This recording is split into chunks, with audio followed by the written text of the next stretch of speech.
Doncs busquem més reaccions. Consuelo Llovell, fallera major de València. Bona nit, gràcies per estar a l'aventura. Hola, bona nit. Amb aquestes últimes restriccions, només 6 persones als casals, és viable la vida fallera? Jo crec que és molt complicada, no? Però com sempre he dit, jo crec que els fallers ens reinventarem. Al final, la vida tal com la coneguíem, no? Ja no existís. Entonces, jo crec que igual que ens hem adaptat per a veure a la nostra família, menys persones, no? Pues jo crec que els casals i els fallers ens adaptarem.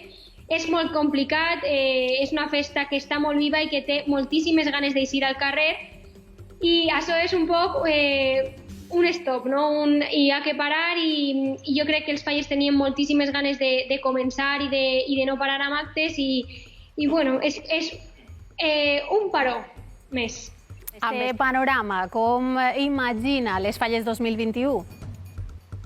Jo vull ser positiva. Jo crec que hi ha que anar dia a dia.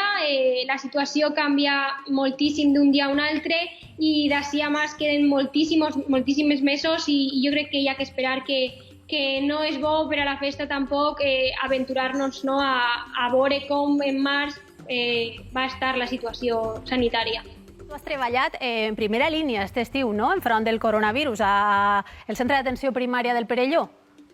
Sí, he tingut l'oportunitat d'estar treballant en un centre d'atenció primària, i jo crec que hi ha que reconèixer, no, la llavor que fan tots els metges i els metges d'atenció primària, perquè ells donen part de la seva vida, no, per nosaltres, i nosaltres com a societat hem de tenir consciència, no, de la situació que estem patint, i encara que en algunes ocasions no ens agraden del tot totes les mesures de seguretat, pues hi ha que assimilar-les i acceptar-les.